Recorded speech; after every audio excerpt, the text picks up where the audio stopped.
The world's most famous Bitcoin billionaire just predicted Bitcoin is going to a $500 trillion market cap, meaning a $23.8 million price per Bitcoin.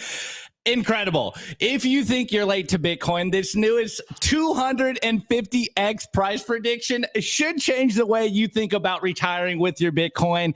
And the real interesting take from this is, why is Saylor getting more and more bullish since he began rubbing shoulders with the new Trump administration? You would think he was tailoring his message to be more conservative, considering he's in DC talking to politicians and some of the most influential people in the world right now, or in America to say the least, and he's just doubling down and getting more and more bullish. What is going on? But before we answer that question, let's just play you that clip, because it's not simply Bitcoin giving you just extreme hopium on this Friday. It is the Bitcoin billionaire. Dollars of capital are flowing into the network. It's going to go from 2 billion to 20 billion to 200 billion to 2 trillion to 20 trillion to 200 trillion. And when it gets to 200 trillion, it'll chop along at plus 20% to eventually 300, 400, 500 trillion dollars. And where is that capital going to come from? It's going to come from Russian real estate. It's going to come from Chinese private equity. It's going to come from everything in Africa, everything in South America. You have capital flowing from foreign financial and physical assets to Bitcoin. You have capital flowing from 20th century assets to Bitcoin. Capital is going to flow from the 20th century to the 21st century. It's going to flow from physical to digital. It's going to flow from currency-based derivatives to a digital commodity derivative. So it's already happening. It's unstoppable. It's literally like, for me to say Bitcoin's going to demonetize gold understates it. Yeah, it's going to demonetize gold. Then it's going to demonetize the real estate that's 10x more than gold. Then it's going to demonetize every long-term store of value. So what you have is a situation like the Europeans show up and they give like some Dutch guilders or some pieces of paper or some glass beads or seashells or stone coins to people using a more primitive form of money. And we have the opportunity to, in essence, just grab 10, 20, 25% of the network, let the entire dynamic flow, and it's going to accelerate. And when the dust settles, the American people will own 25, 30% of that capital, which right now. Absolutely incredible. So guys, hopefully it's coming in clear. Let me double check this, because let me see.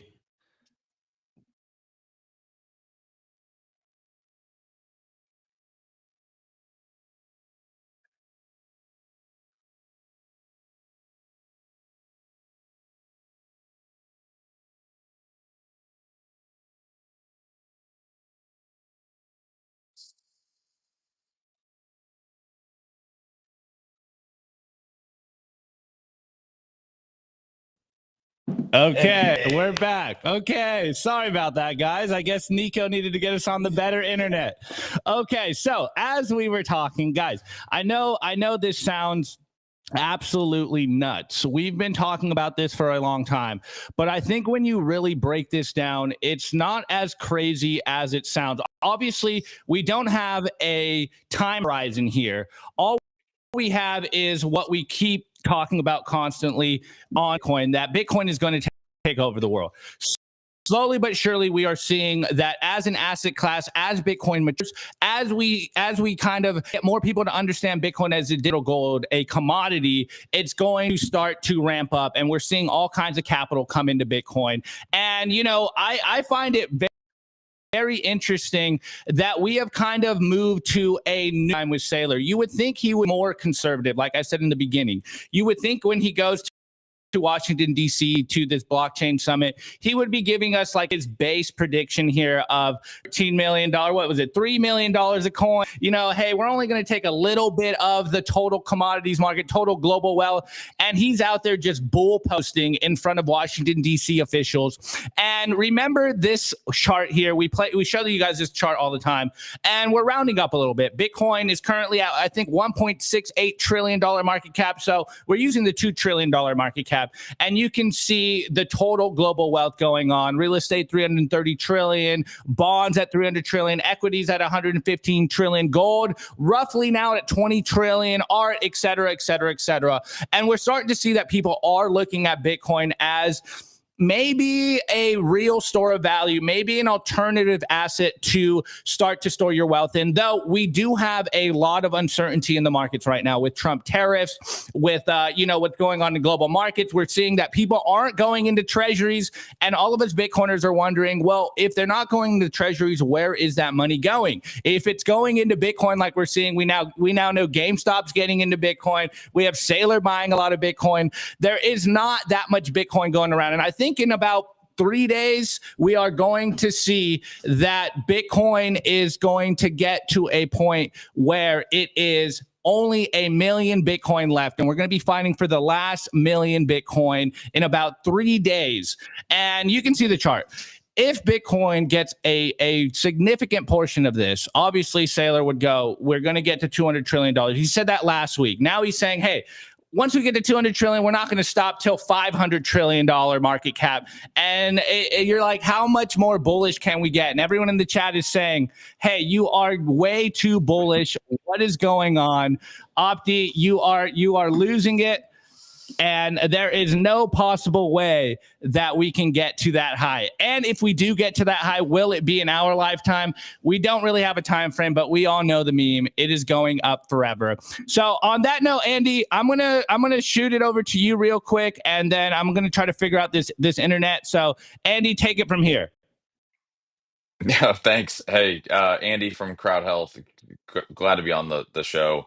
Not much to say about the Saylor thing, except that, I think if we get to 500 trillion, that is a true replacement of the US dollar. I think it's the only way that you get there. So I think this has got to go beyond store of value and actually be used as a form of currency to be able to get to 500 trillion. And maybe that's a part of his hypothesis here, is that it is a significant form of currency that we can use to replace the dollar. I mean, he talked about the beads, he talked about the rocks. We're getting rid of the US dollar. We're moving into Bitcoin. I think that's the only way that 200, even $100 trillion is even close to being accurate. But that's ultimately what we're hoping for over here. 100%. All right, let me pass it over to Rustin. Rustin, you are, I think, as everyone down here in Miami was telling us, is one of the most bullish persons making content. So I think Saylor's even beating you in regards to how bullish you can get. What's your take on this $500 trillion Bitcoin market cap? Well, I don't think Saylor's just jocking our pull straps, okay? This guy's been rubbing elbows with the orange man. So I think he knows a little bit about what's coming. Maybe he's got a little insider information. I don't know. But if you understand the game theory of Bitcoin and you just know how it plays out, he's just like saying, this is the end game. Now let's just watch and see how the dominoes fall and how different people capitulate. It's kind of like that. We're watching the slow train wreck of good things happen. I heard Saylor mention that before. It's like a train wreck, a slow train wreck, but the opposite of that, because it's all kind of good stuff. Then we have the IMF situation, and I thought that was interesting. There was a clip of Samson recently where he was talking about the incentives are maybe set up for countries to go ahead and default and roll into Bitcoin before the next step comes in, which is where the IMF will be extracting Bitcoin from other countries. But hopefully in this transition phase, you just make them obsolete going that route. But the dominoes are falling. There's some crazy stuff going on. Like, it is an absolute joke. We're at 84,000.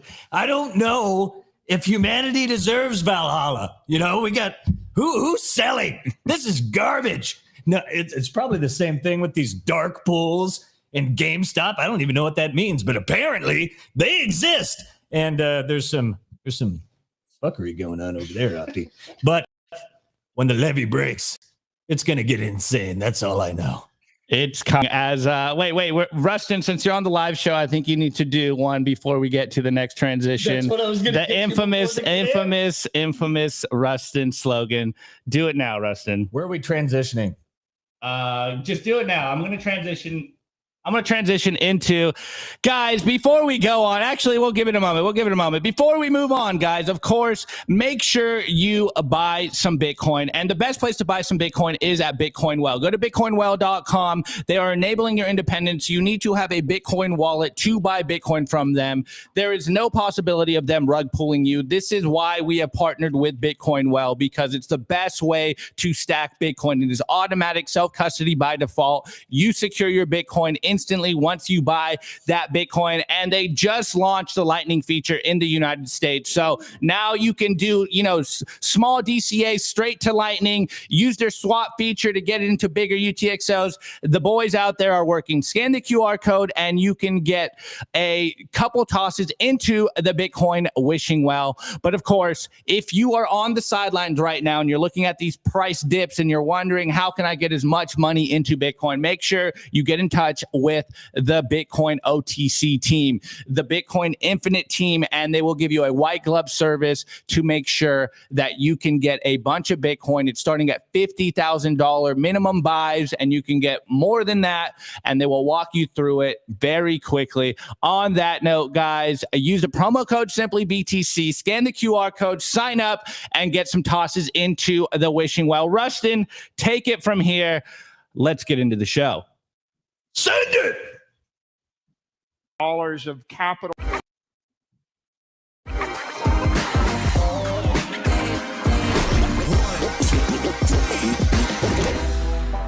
I want to tell you guys about our sponsor, Stampseed. Is your Bitcoin in cold storage really secure? Are your seed words really secure? Stampseed's do-it-yourself kit has everything you'll need to hammer your seed words into commercial-grade titanium plates instead of writing them down on paper. Don't do that. Paper sucks. You want to literally stamp your seed into this plate of titanium. Your words are actually stamped into the metal plate with this hammer. So once your words are in, they aren't going anywhere. No risk of the plate breaking apart and your pieces falling everywhere. Titanium stamp seeds will survive nearly triple the heat produced by a house fire. They are also crush-proof, waterproof, non-corrosive, and most importantly, because this is generational wealth, time-proof. All things that paper is not, allowing you to hodl your Bitcoin for the long haul. I mean, here is the plate that they crushed. They put in water, they put a blowtorch to it, and as you can see, the words have survived. Stamp your seed on Stampseed.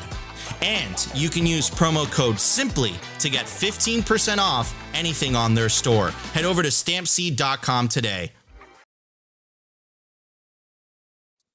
All right, guys, we are back. Make sure you scan the QR code and use the promo code SIMPLY to get 15% off your Stampseed kit. Make sure you are not leaving your generational wealth on a paper seed phrase in your sock drawer. You do not want to tell your children that you got wrecked because, your dog ate your seed phrase. This is not the way. Stamp it into titanium. All right, guys, before we get going and cover the numbers, make sure you smash the like button. We have 400 of you guys live on YouTube. We have about 100 plus of you guys on Rumble, and we have a bunch of you on Twitter. Give us a pamp. Pamp the like button. Let's get to 150 likes on this show in the next 15 minutes before the halfway mark. All right, guys, we're up Clark Moody's dashboard, and the current Bitcoin price is currently 83,850. Joke! An absolute joke! Wow, it was 86 yesterday. What's going on out there? Anyways, the sat per dollar is aka how much Bitcoin you can buy for a single dollar, aka how much the dollar is worth in Bitcoin, is currently at 1,193. It's on sales, boys and girls. The current block height is 889,852. The market cap in fiat terms is 1.66 trillion. As I told you, we were doing the math of 2 trillion. It's a little lower than that, but hey, it's got to go soon enough. The Bitcoin versus gold market cap is 7.71%, and the total percentage of Bitcoin that will ever be issued is currently at 94.49%, roughly around 19.84 million Bitcoin in circulation. And like I said, in a couple of days, we are going to get to 21 million Bitcoin, or 20 million Bitcoin in circulation. That means the last 1 million won't be released for another 100 plus years. So you might want to get some ASAP. It looks like digital scarcity is catching on. And the realized monetary inflation, taking fiat currencies to school, is currently at 0.9%. It is the hardest, soundest money in the world. It's absolutely insane. It still blows my mind that people don't understand what's going on with Bitcoin. Anyways, on that note, we talked about this on Tuesday when we took a break for Mining Disrupt, and we were hearing some rumors about that China is talking about going back into Bitcoin, or they're at least investigating whether they should do a strategic Bitcoin reserve. Now, it's been a growing trend the last couple of weeks, essentially ever since Trump got into presidency, got elected, and really doubled down on his Bitcoin stances. He came through with the SBR, and now we're seeing that it looks like the Chinese government is officially using Hong Kong as an experiment with not only the Bitcoin ETFs, but possibly a strategic Bitcoin reserve. And we were hearing some grumblings about it, but here we got a clip about it. So let's watch this clip and we will see what it all means. Sort of forward push by Hong Kong at the moment, a sign that trading and crypto could return to the mainland, which of course would be a huge boost for the market. That's an interesting question. You know, Hong Kong is always the gateway to the Chinese mainland market, and Hong Kong is always used as the lab for experiments, either in the economies or in new industries or new sectors. From what we run regulated exchange, regulated funds in Hong Kong. From our conversations with the regulators, I think in a way they are trying their best to use the one country, two systems as an experiment. If it's successful, I think there is the possibility the mainland China government will reconsider their stance towards the crypto and Web3 industry. Do you think that's inevitable? Do you think the mainland government will definitely bring crypto back, or it's still a wait and see? For a government to have a clear message, it takes time. From what I know so far, our conversations with the mainland professionals and related sources, I think they are now looking at the market and see what's going on in other countries, what's happening in Web3 industries, and then they may come up with their response. Guys, remember last couple of years, if you've been in Bitcoin for a long time, you know that there always was a couple of memes in the Bitcoin space. One, institutional capital is coming, that is here. And the FUD line is always, the China mining ban, China's going to ban Bitcoin, China controls Bitcoin. And that one was officially dropped a couple years ago. Now they have completely pivoted, and it looks like they are about to go into Bitcoin.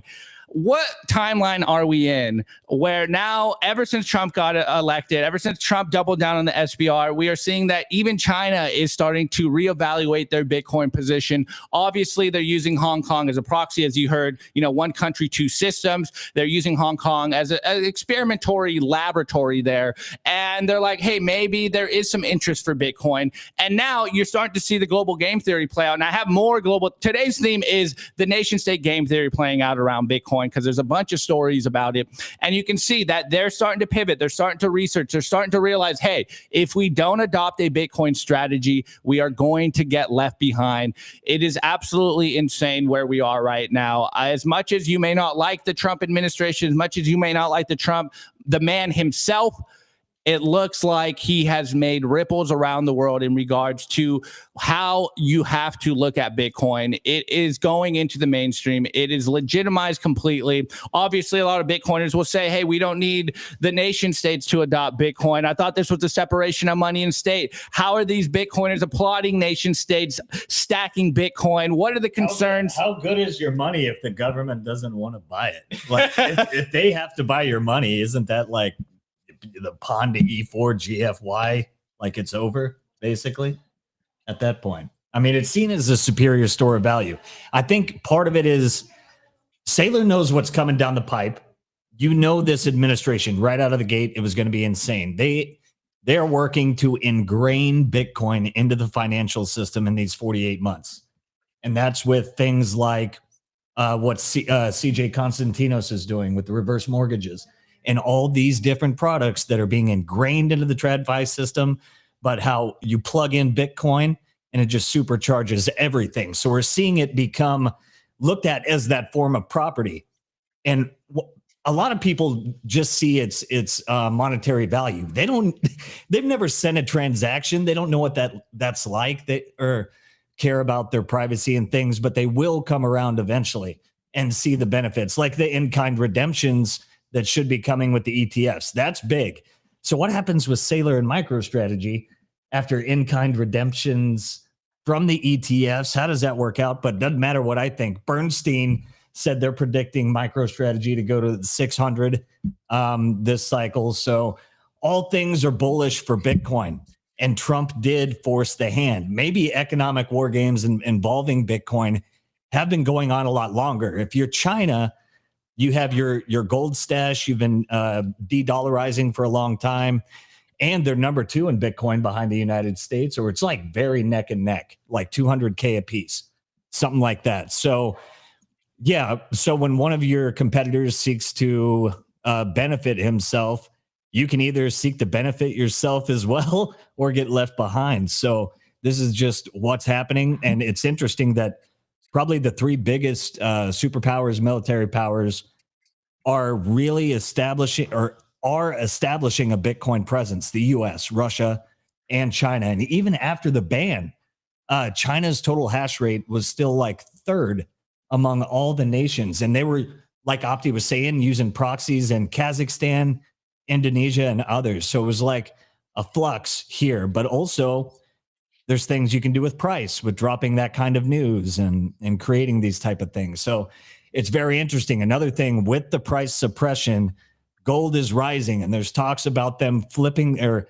revaluing those gold certificates that are at like what, $50 a pop, and putting those up to about 3,100.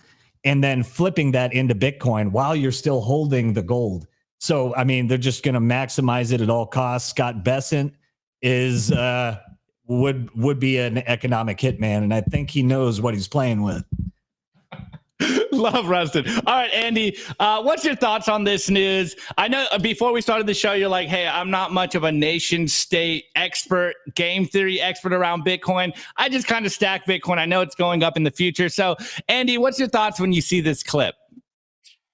Yeah, I mean, I'm a decentralization maximalist. And so I'm completely against nation states holding Bitcoin. I'm totally against ETFs. I don't want these Bitcoin to be held by nation states. I don't want them to be owned by mega corporations.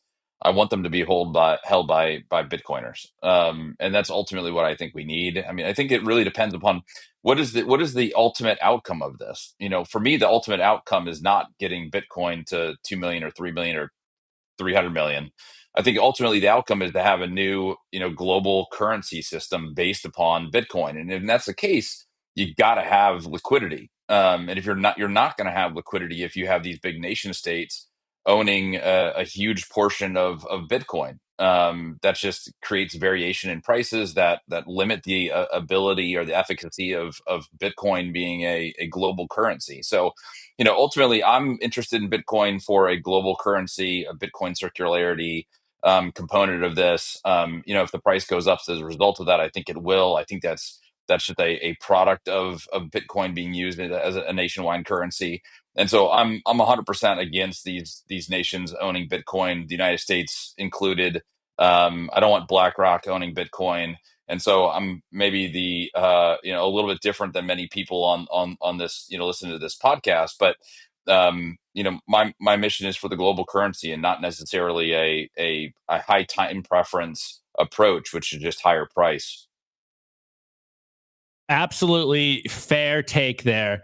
I 100% agree with you, though. Me and Rustin would both agree with you on that. Though I think what we all understand, or at least what I kind of take from this, is, hey, this is a permissionless network. As much as I would not want them to stack Bitcoin, there's nothing I can really do to stop them. And I've been kind of taking a more contrarian take on this lately. I'm like, hey, look, if anyone needs Bitcoin, I could say that the people that are actually printing this very, very bad money, this paper money, they probably need it just as much, if not more than us, because they know what they're doing. They're literally printing value out of thin air. And they're like, wait, I need to store my wealth in something as well. So it's very interesting. The game theory is playing out. The Bitcoin is for anyone meme. Bitcoin is for enemies meme. We kind of knew this was going to happen, as much as we'd like to push back against it. This is why we constantly on the show talk about, hey, the main purpose here, the real revolution, is you as an individual stacking as much Bitcoin as possible, but taking that Bitcoin into custody so that there is no possibility of a rug pull, so that you as an individual can control your money. As the old meme in Bitcoin used to be your own bank, become your own bank. And I know this responsibility isn't what a lot of people want. They really just want to, give their money away, trust an expert to control their money. But as we've seen in the years past, in the very recent, past, you cannot trust the experts. Trust yourself. Take your Bitcoin into custody. This is the best way to make sure you are able to transition into the digital future that we find ourselves in. There is a fork in the road right now. It is Bitcoin, and then it is fiat money or CBDC, digital slavery. And you're going to have to make the choice, or the choice will be made for you. We are Bitcoiners. We always advocate for you to save in Bitcoin, to take Bitcoin into custody.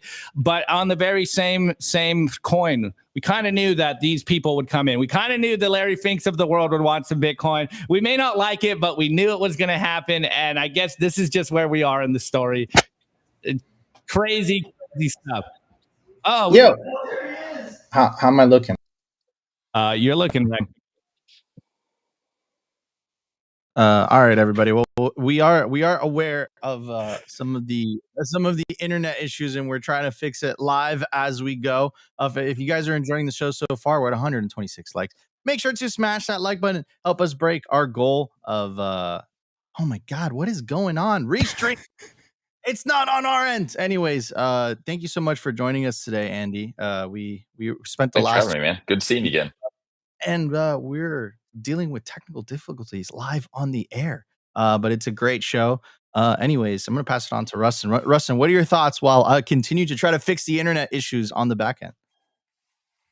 Yeah, I think everyone's right about that. And the institutions that we highly distrust, but the fact is that they have to buy Bitcoin. And the thing is, the best thing we can do is run the exchanges and make them get Bitcoin at the price they deserve.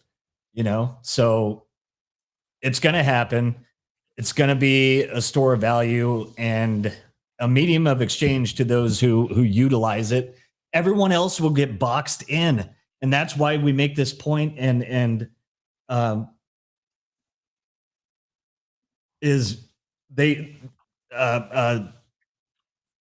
stablecoin is just a backdoor CBDC.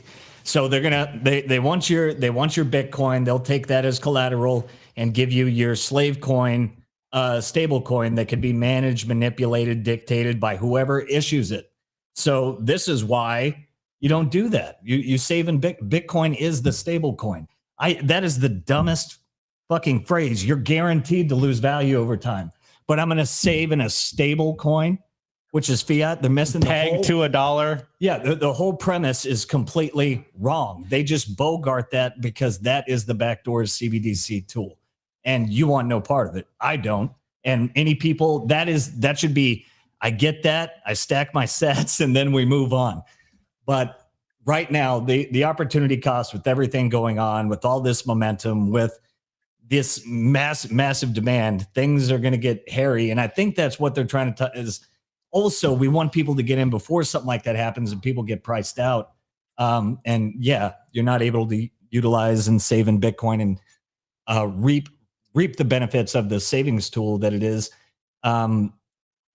It's going to be slim pickings, and supply shock may be just around the corner. So our best bet is to stack our balls off. Supply shock real. I love Rusted. All right, guys, we still have the rest of the back end for the show. Let's get those likes up. We love you guys.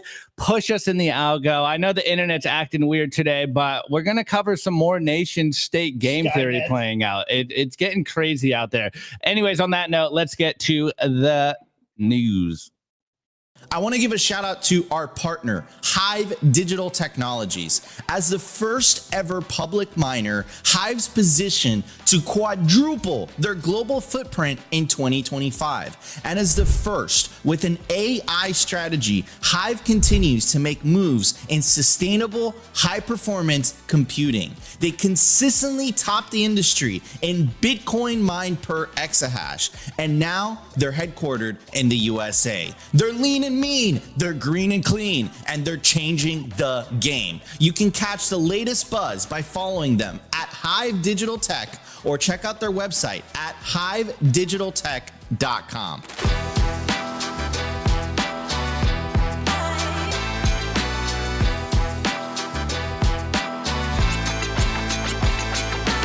I want to give a shout out to our partner, CoinKite. If you take your Bitcoin security seriously, you'll need the best Bitcoin hardware wallet on the market to take self-custody. That's where Cold Card comes in.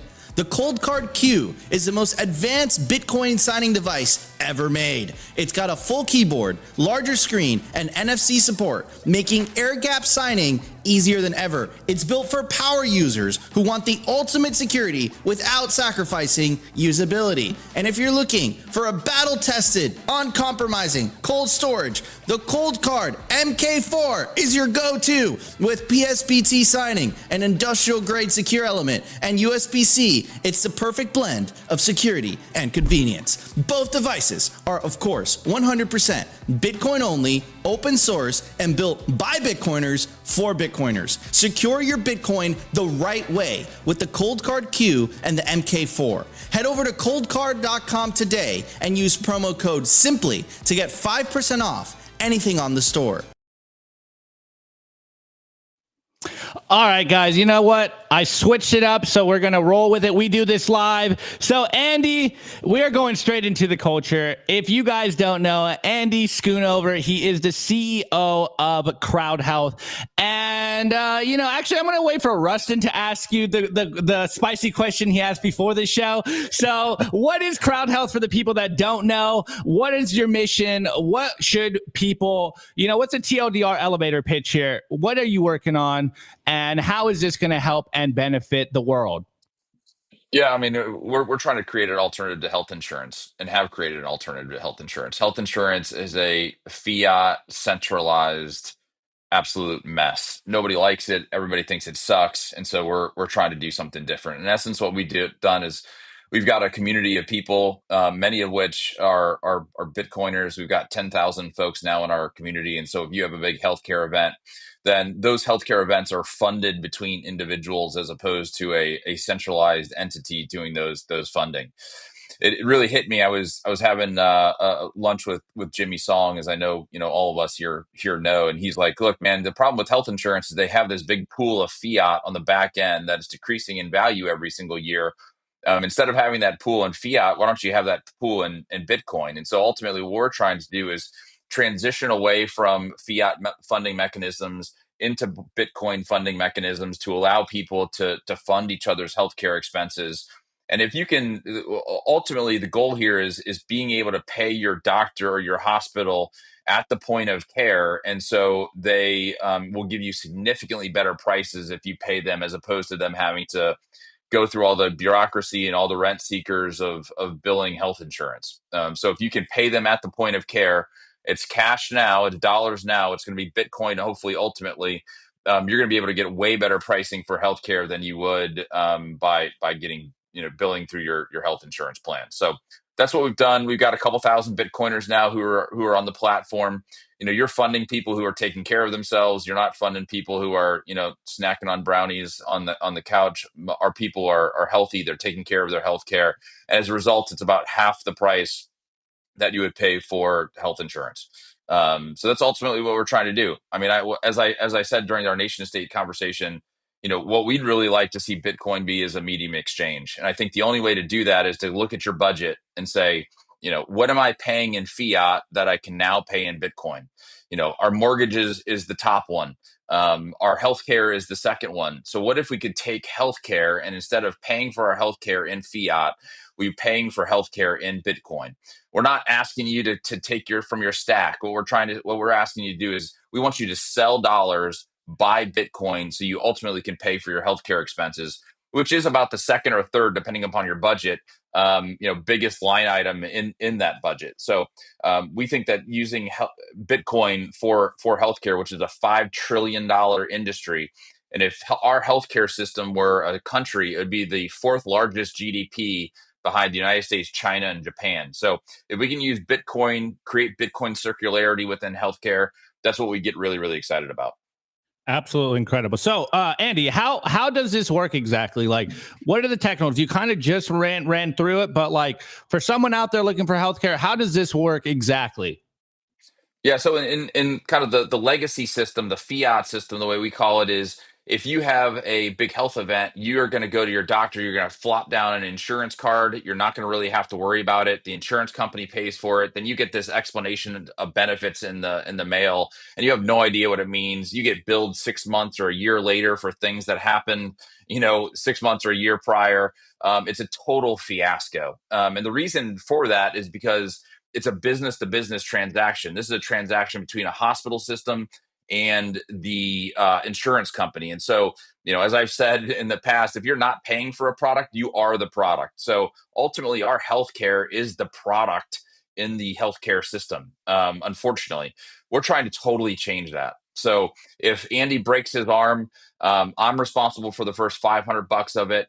CrowdHealth will send the remaining $4,500 to 45 people in the community and ask them, hey, will you help Andy with his broken arm? If you say yes, then $100 goes from your account to my account.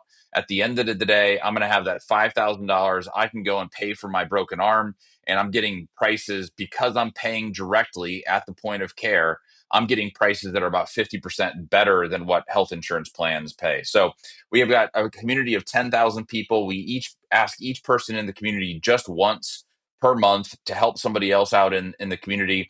You can say yes or you can say no. If you say no, like I said, that money is transferred. All of that is currently built on a fiat system, but ultimately what we're trying to do is create scale of Bitcoiners so we can recreate that on a Bitcoin system, a Lightning system primarily. We've already actually have it built out. We've built it out over Breeze. It's ready to go. We just need enough Bitcoiners to be a part of this community so that we can transact in Bitcoin back and forth to each other. We've got a group of doctors, and that database is growing.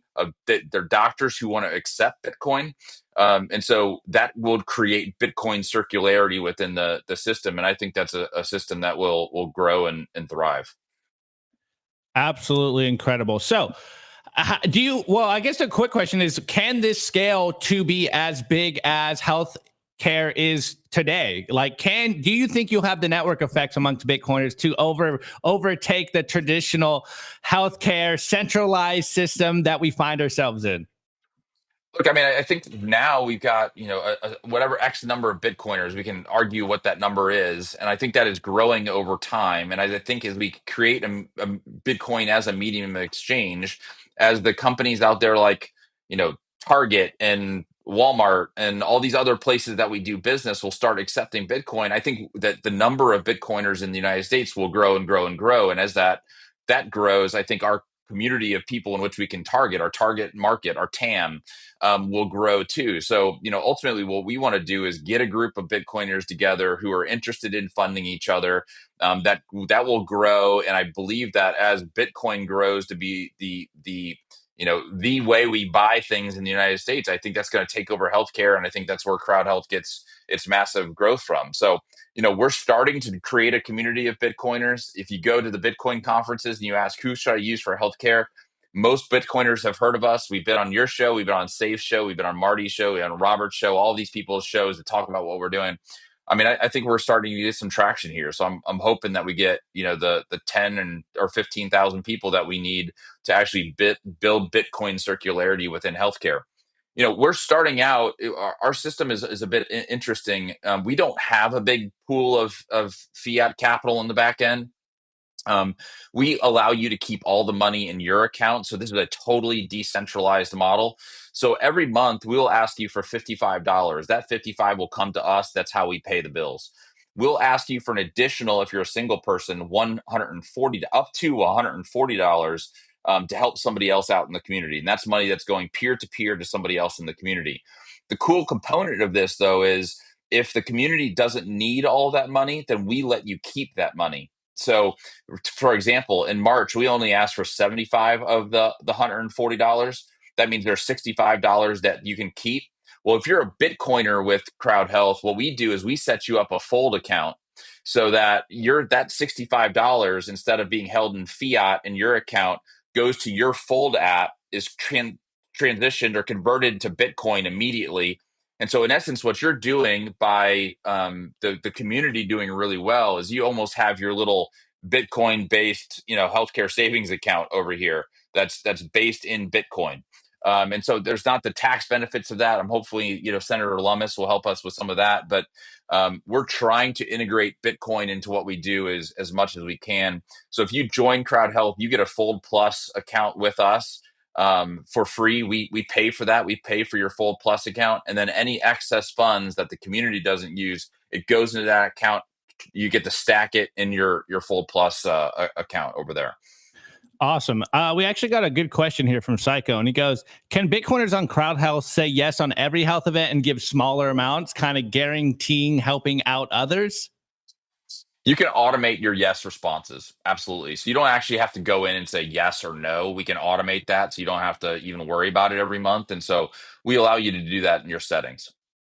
Absolutely incredible. All right, I'm going to pass it over to Rustin because I think this is where it's going to get a little more spicy. And you already know the question. And Rustin, you are on YouTube, so word this correctly. Ease our way in here, but like we were talking about, CJ, like ingraining Bitcoin into the system, and this is like one of the greatest examples of it. It's like a Bitcoin medical savings account that people are opting into and creating and volunteering to help each other get their service and care. And the other thing is like the incentives change when you have Bitcoin. You have a long time horizon. Your time preference changes. You're more excited. You think I could live more years. I have something excited to live for. I can save. Who knows what could happen in the future. So people take better care of themselves in that system. Whereas,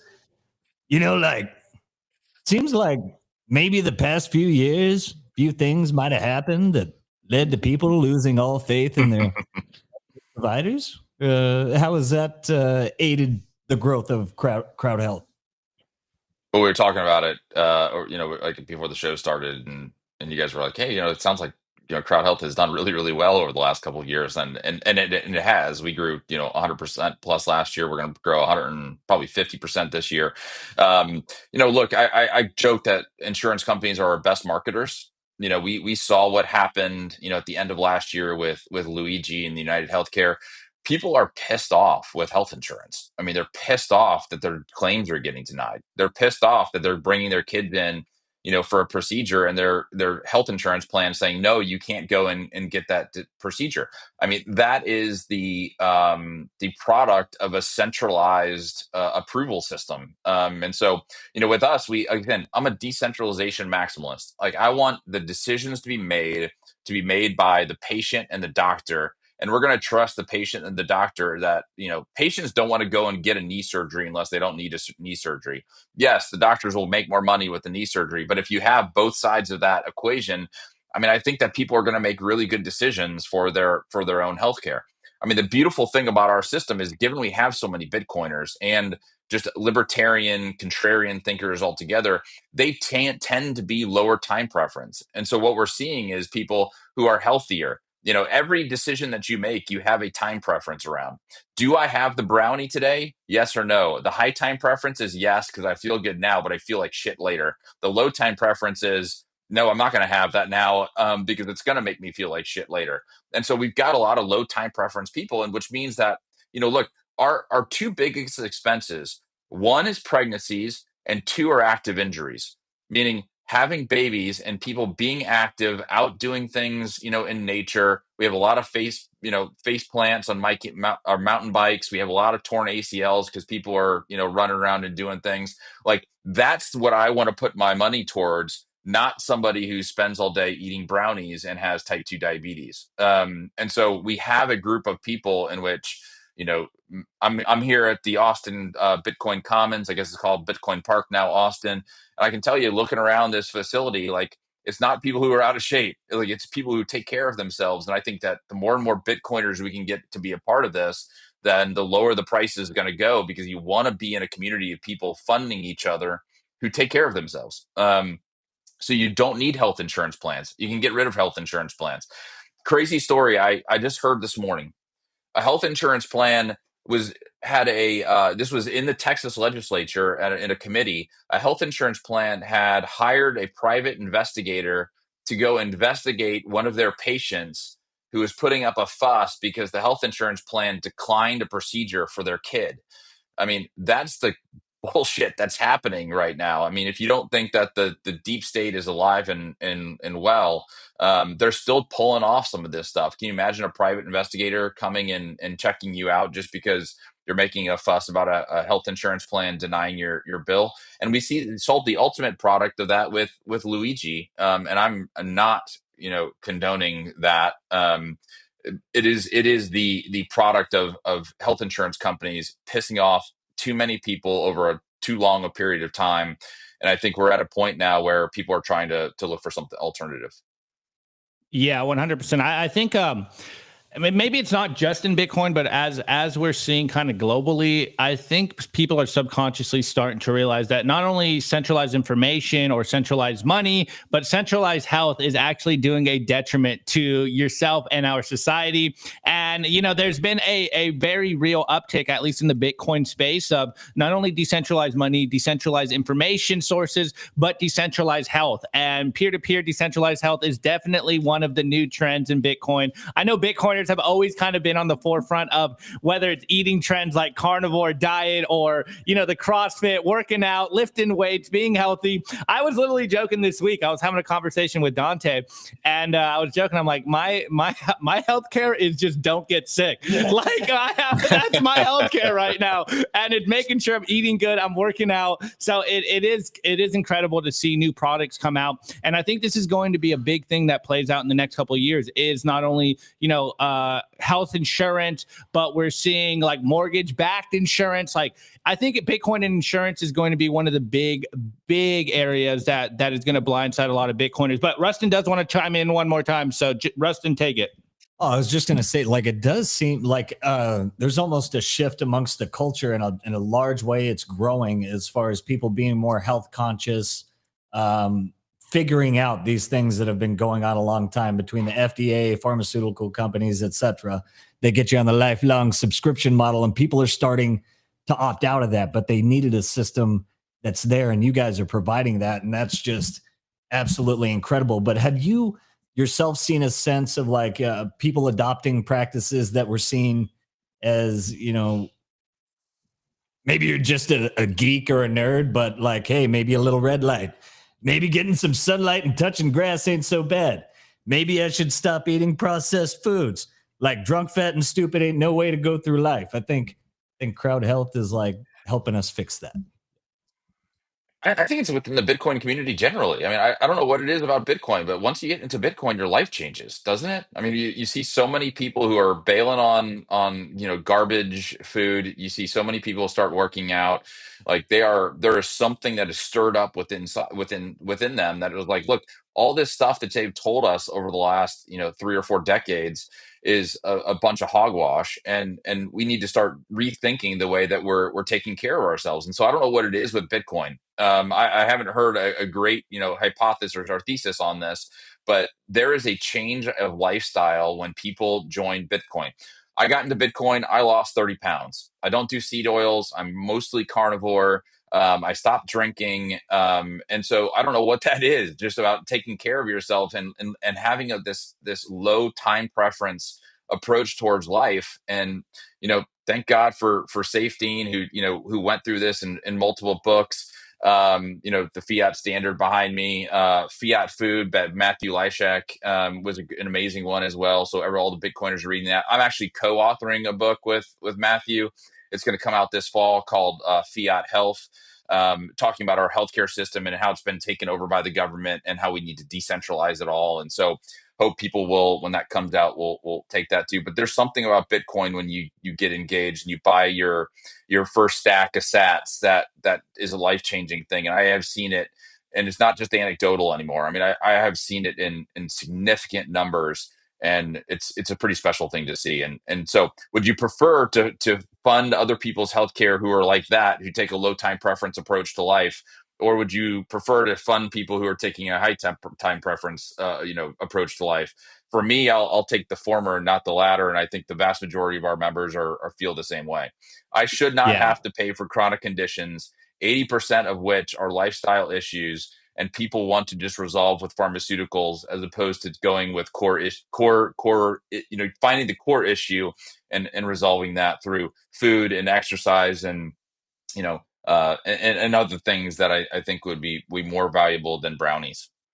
Hey, let's not knock brownies. A brownie every once in a while is great, but no, I totally agree. It's my birthday this weekend, and my favorite thing is ice cream with brownies. And I will have one, but it's my birthday, so I get a pass. Yeah, no, and I think you make a very, very big point. I think a lot of people don't understand the healthcare system at all, and what you said is exactly how it works. Like, would you rather pay for people that are, high time preference, basically unhealthy, or people that are taking their health seriously, lower to the time preference? It seems like a no-brainer from a Bitcoiner's perspective, but hey, I guess it needs to kind of circulate around society. But we do have one question before we get back to some nation state news, guys. We're gonna ask this last question to Andy, and then we'll get back to the normal programming. Andy, we have a question on our Rumble, and it asks, how does this work if you already have an insurance provided by an employer? Yeah, get rid of them. Drop that garbage. Like, that's what you need to do. I mean, ultimately what you're doing is you're supporting a system that, is taking advantage of you and making you and forcing you to pay for things that you don't want to be paying for. So drop it and join CrowdHealth. 80% of our people are completely uninsured. We say we're all delightfully uninsured because there's nothing better than being uninsured. All the rest of the culture thinks like that's crazy, that's stupid, but they all think that Bitcoin is stupid too. So screw them. Go uninsured. It's way better. You've got a community of people who've backed you up. We've done this over 20,000 bills over the last 4 years. 99.8% of them have gotten funded, which is a hell of a lot better than what you're seeing with health insurance plans. And so don't buy into this cultural narrative that you have to have health insurance. Ditch it. Try something else. It'll save you a ton of money, and you're going to be in a community with a bunch of Bitcoiners who will take care of you if something big happens. Incredible. I've never felt safer in my life with no health insurance than today. I'm gonna have to look into it. My health insurance of don't get sick and eat good. I might be able to have a backup plan now with what you're working on. And I agree with Andy. you. Just so you know, let me tell you a quick story. We have a Bitcoiner actually. He was up in Montana. He was fishing. He had a 44 in his holster. He catches a fish. He leans down. The 44 falls out. The hammer hits a rock. It goes off, it goes into the front of his calf, out the back of his calf, into his thigh, out the top of his thigh, into his chest, and out the back. He's in the middle of nowhere, Montana, so we have to fly a helicopter in to get him. The closest hospital is 2 hours away, so they fly him to the closest hospital. He's in a coma. He goes into sepsis. I mean, this is almost $1 million bill when it's all said and done. So you can say like, I'm just not going to get in an accident all the way to work, but you might, right? And so I think this is a great way to say, hey, look, if something crazy happens to me, I'm not going to have to sell all my Bitcoin to pay for this stuff. Like, I got a group and a community of people who are going to help me out. So crazy stuff happens, and this is helping you in the case of some of that crazy stuff. And, this guy was like super fit and active and ate well. And I think he was a carnivore. So, crazy stuff happens. And so this is what Crowd Health is for. Totally, 100%. Couldn't agree more. Life is insane, but I'm glad we have something like Crowd Health. So, Andy, thank you for talking about Crowd Health. Guys, if you're listening in the audio, make sure you go to JoinCrowdHealth.com. We are going to get back to our normal programming, and we're going to talk about some nation-state news. The whole theme of the show today is a nation-state FOMO seems to be playing out. Though not everyone is FOMOing on Bitcoin, but we'll cover that right now. Let's get into it. I want to give a shout out to our sponsor, Casa. Bitcoin security matters, but managing private keys can sometimes be complicated, especially multi-sig. What if you can secure your Bitcoin without worrying about losing a seed phrase or giving up custody? With Casa, you can completely control your Bitcoin with multi-key security, so even if one key is lost or stolen, your funds stay safe. No single point of failure, no stress. That's what I absolutely love about these guys. They make taking Bitcoin into self-custody incredibly easy with their best in industry user experience through their app. I've been personally recommending Casa for years now to my friends and family because they will get all the benefits of multi-key self-custody security without the hassle of having to learn complicated UI. And if you're thinking of one day passing on your Bitcoin to the next generation, their inheritance plan has you covered. Also, if you're a business looking to add Bitcoin to your treasury, do it the secure way with Casa for Business. To get started, go to casa.io today and get 5% off Casa Standard or Casa Premium with promo code SIMPLY.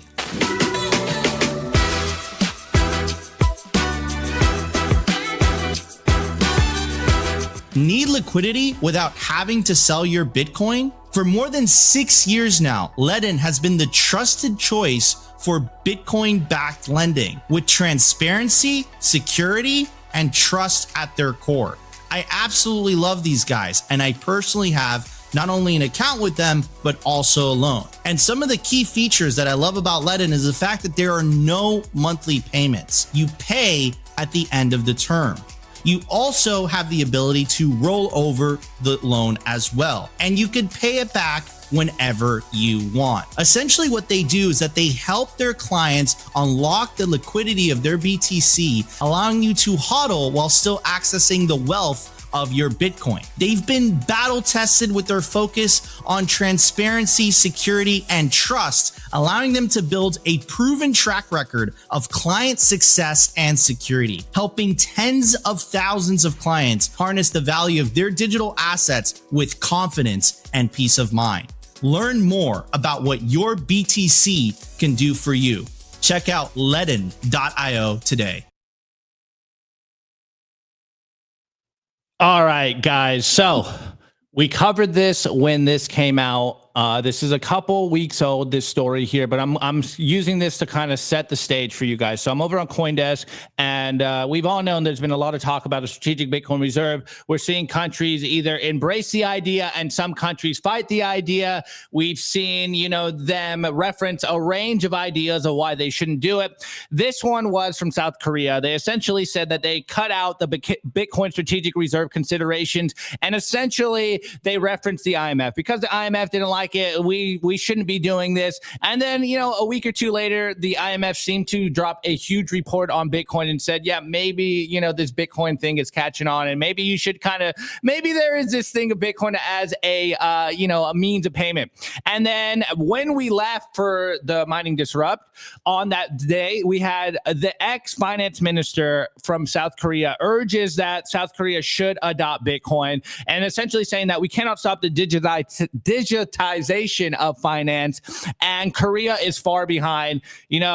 There's been some credible rumors that their neighbors in the north are probably Bitcoin maxis, and they have already started a strategic Bitcoin reserve, let alone talking about, hey, the United States is already doubling down on their strategic Bitcoin reserve, and China is now considering it. And we saw this morning that the US government just officially moved 100 Bitcoin worth 8.4 million, and we're all speculating that it seems like maybe that Bitcoin is headed to the strategic Bitcoin reserve address. So it looks like the Trump administration is doubling down. They're committed on this idea of the strategic Bitcoin reserve. We all know that the technicalities of it are they're essentially going to take the Bitcoin that they have seized and they're going to save it. They're never going to sell that Bitcoin, and it's going to basically be moved to a strategic Bitcoin reserve. Now, remember the story about Germany selling a bunch of their Bitcoin before the Bitcoin price pumped. Well, we have a new development coming out of Germany,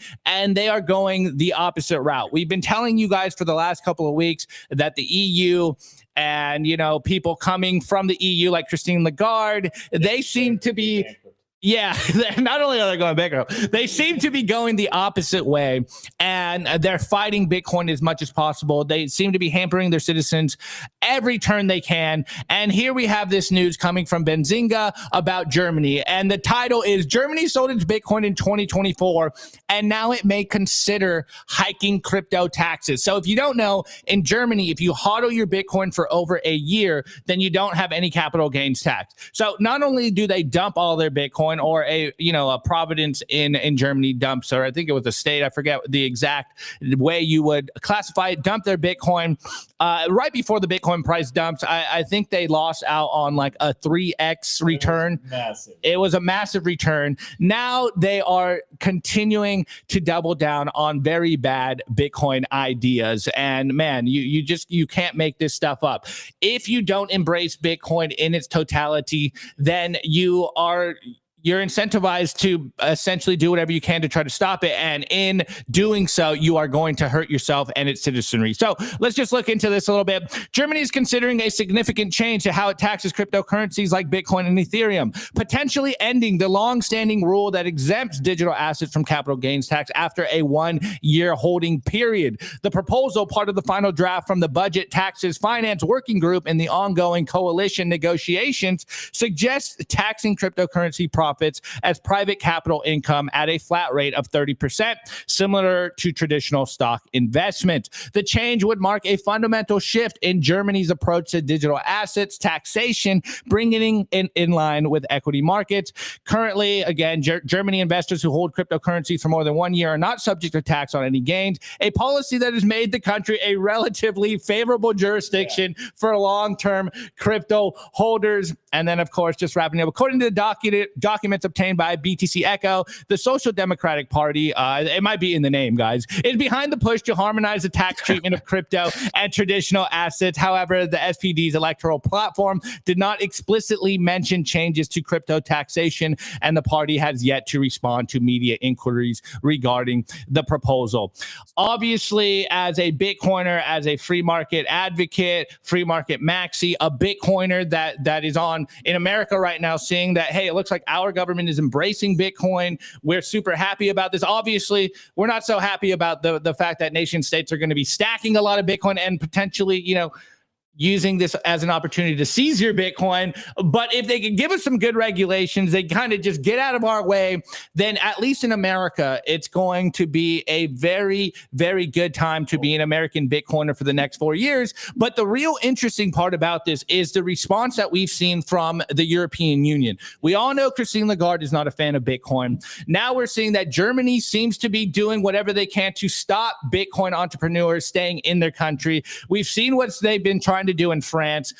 In the EU, it looks like they are doing whatever they can to control capital from flowing into Bitcoin and essentially usher in their CBDC by October. It is not looking good for European Bitcoiners. And right now, Germany is probably the shining example of what not to do. Do not sell your Bitcoin before the pump. And then, of course, do not change your tax rulings around Bitcoin, because that's going to not only make Bitcoiners not want to move to your country, but it's going to make capital flow out of your country. And obviously, this is just a proposal, but you're seeing many of these proposals and very bad regulations around the world ever since the Trump administration has kind of doubled down on their SBR. We all know the SEC head is very pro-Bitcoin. We're seeing that a lot of different institutions, government facilities and federal government institutions are like, hey, we're going to embrace Bitcoin. We're going to kind of let this go, and we will embrace the Bitcoin world and be the Bitcoin superpower of the world. So while the U.S. embraces Bitcoin, just in a very bad knee-jerk reaction, it looks like the countries that don't like Trump are essentially doing whatever they can to stop Bitcoin being adopted. It's absolutely insane. We were this close to being the EU. Like, November goes a different way. You're going to be looking at, going to jail for your tweets, getting canceled. You can't speak. Certain purchases are banned. You can't use your Bitcoin. They would have been total gulag, just like the EU. And where I'm at with the EU, you want to lock people up for their tweets. You want to pan. I hope you go absolutely bang. Like Ursula von der Leyen, it's horrible what they're doing to their people, and the fact that so many people it just seems like they're just taking it, and that just maybe it's an American thing. And luckily, we went the other direction, and it couldn't have come at a better time, because if we didn't, it would have been the full, global panopticon. Those in self-custody would be fine. But again, this is also idiocy in the, how do you enforce this? The only way is if monitoring the exchanges or whatever, but these words on paper mean nothing to Bitcoin. It doesn't give a shit. You can't stop me from exchanging with anyone, etc. So yeah, it's just fear tactics, and they'll realize how completely inept and stupid they are, and how capital, like you said, will flee the country to better jurisdictions. These are sovereign individuals. They don't give a shit about your words on paper anymore. They'll go to someone who put different words on paper and live life that way. So yeah, this is just grasping at straws. Why so desperate to cut off freedom? That is the signal. Why are they so desperate to stop Bitcoin? I don't know. Maybe because it exposes the sham of fiat currencies and blows up everything that they've made money off. I don't know. Maybe just me speculating here. Anyways, Andy, what's your thoughts on this news? I know you said you're not a nation state expert here, but I think from just a first principle as being a Bitcoiner, you can see how ludicrous this new proposal is. Amen. I mean, I want government out of everything, and so the best way to get government out of Bitcoin is do the exact opposite of what Germany did, which is eliminate taxes on Bitcoin. Yes. And so go the other way. I think you said, don't change your tax regulation on Bitcoin. I want the United States to change their tax regulation on Bitcoin to zero. I mean, that is the absolute best way to get Bitcoin adopted. From my perspective, make taxes zero. I mean, we have all these little transactions you have to pay attention to that, if I bought it at 60,000 and I sold it, if I sold it or transact with it at 80,000, I'm now on the hook for taxes. I think Senator Lummis has got a bill in there that's like, hey, all these small transactions shouldn't be taxed with Bitcoin. And it is one of the things that we struggle with. And what we try to do is all these little transactions back and forth are taxed. And so it's like, let's get rid of the taxes on Bitcoin transactions. It's ridiculous. It's preposterous. Get rid of it. And if you do that, Bitcoin will explode. That is the number one thing the United States government can do right now to enhance what Bitcoin is doing in our country. Not the Bitcoin strategic reserve. I know people are going to yell at me. It's get rid of taxes on Bitcoin. That's going to go way, way further than any kind of Bitcoin strategic reserve. Absolutely. That opens up medium. That's the only thing holding so many back from allowing it as a medium of exchange at their locations. Because now with everything happening, how many companies and retailers would like to take maybe 10% of every sale, and we start putting that into sats, and that's a little bit of a long-term treasury for our little retail thing. So that's something they could do. It just they're all going to move that way. That's bigger, like you said, than any ETF, anything like that. Eliminating capital gains would just unleash the Kraken on everything. If you can do those microtransactions or the small transactions in Bitcoin, the demand for Bitcoin will go up exponentially, way more than Bitcoin strategic reserves, I think, from my perspective. And so if we start transacting in Bitcoin, the demand for dollars goes down, the demand for Bitcoin goes up, your price goes up. Everybody's happy who's in Bitcoin, who just wants to see the price goes up. I'm happy because I'm in Bitcoin because I wanted to see it as being the global worldwide, medium exchange. That's what the United States government should do without a doubt. Just get rid of taxes on Bitcoin. One, it's a pain in the ass to keep track of, and two, it will put fire on Bitcoin being an alternative currency. Yeah, and the biggest thing is like you're not taxed when you exchange your dollars for whatever Canadian moose shekels or whatever peso you are going into.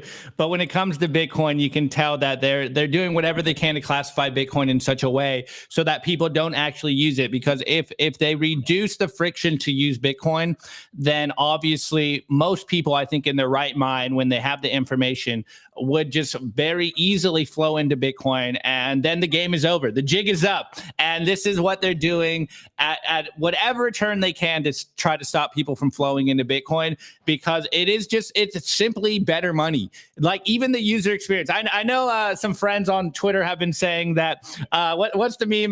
The UX will not be good for the revolution or something. The UX will be bad for the revolution or something like that. They're obviously trolling, but I think using Lightning wallets, it's so much easier than a credit card. I literally hate typing in my credit card. You just scan it with at home, scan your Bitcoin or scan the address, send it, you're good to go. Like the user experience, I think is way better than traditional fiat, but we're still at this point where I think few people are really, really understanding what is going on with Bitcoin. They still kind of have the memes of it being some kind of internet Ponzi. Actually, I was having a good conversation at Mining Disrupt, and he was kind of talking to me. He's like, man, I really appreciate what you're doing on the show. And he's like, and I'm a boomer. And I'm like, well, first of all, sorry, I know I generalize a lot and I talk smack on boomers. He's like, no, talk more smack. They deserve it. And I'm like, okay, thank you. I'm like, okay, thank you.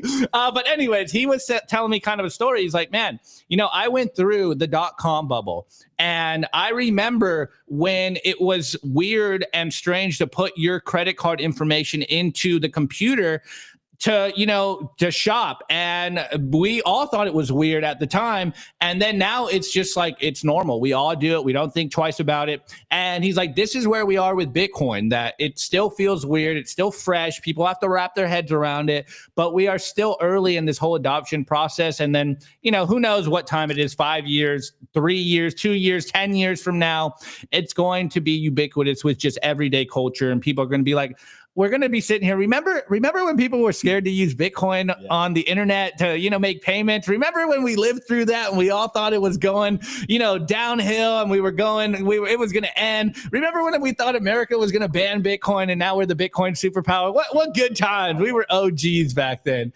Interesting times. So, he was telling. Not to mention the fiat system, and I deal with it because we deal with all the back end fintech of fiat systems. It's so appalling that I can send money to somebody and it takes 3 to 6 days for it to get there. I mean, if that doesn't piss, and by the way, the government knows that you sent your money from me to somebody else, and it's none of their damn business, and it should immediate. On Lightning, it's immediate, right? And on these fiat systems, it takes 3 to 6 days for my money to transfer. And by the way, what happens to the money in those 3 to 6 days? We have all these rent seekers in between who are taking, the float of that. So you're not getting the benefit of your money for those 3 to 6 days. I'm telling you, like, Bitcoin being the currency of exchange would just revolutionize so many different things that people just don't even think about because it's so ingrained into our fiat lifestyle. But it would massively change the game. The UX will get better, as it has for all technologies. I'm fired up about it. Let's go. Absolutely love to hear it. Love to hear. Actually, Rustin, you want to chime in, because we are getting kind of towards the end of the program. So chime in here, Rustin, and then maybe if you wrap it up, do a send it, and we'll send the show off into the weekend. Man, it's just the absolute joke right now of Bitcoin at 84K when we have CrowdHealth, strategic Bitcoin reserves, treasuries, 6 billion coming from GameStop soon. This is take advantage of other people like riding the short bus. Like, really do that right now, because this is the time. This is the time to do it, and to get signed up for CrowdHealth so you don't, uninsured is the way to go. It's a giant freaking Ponzi scheme. You pay into this for what? Fucking years. $300 a month when I was a teacher. It was like $330 would come out of my check every month. Didn't get shit for that. You never see that money. And then you still have to pay your thing when you go to the doctor. It's just a complete scam. I don't know why it hasn't been rug pulled yet, but thank God we have CrowdHealth to help us get it done. And we're rug pulling it, baby. Yeah, we are rug pulling the fiat health system. Send it. Let's go. Let's go. Okay, Andy, thank you so much for coming on. Rather, thank you Thanks, so much guys. for dealing with the technical issues. Yeah, I don't know what's going on with the internet here today, but hey, you know, at least the show goes on. We do it live. So, Andy, plug your socials. Where would you like to send our audience? And then we'll wrap up today's show.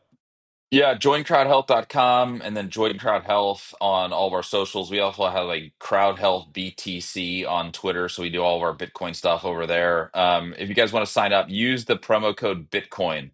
It'll get you CrowdHealth for $99 a month for the first 3 months. You might as well give it a try. If you like it, then stick with us. If you don't, then peace out. But I think you're gonna like it and gonna way a hell of a lot better than health insurance. So come and join us. All right, Rustin. Okay. He could only hold it in for an hour and 10 minutes before Rustin goes crazy. Anyways, Andy, thank you for coming on today's show. We'll bring you back soon. Just hang out behind the scenes as I wrap up the show.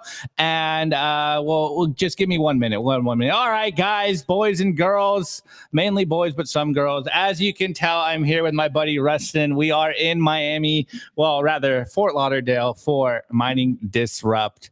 Oh yeah, don't go full screen. Anyways, guys, I'm out of here. Okay, the show's over. The show's over. Peace out. Today's episode was brought to you by BitcoinWell.com, a Bitcoin-only platform on a mission to enable financial independence.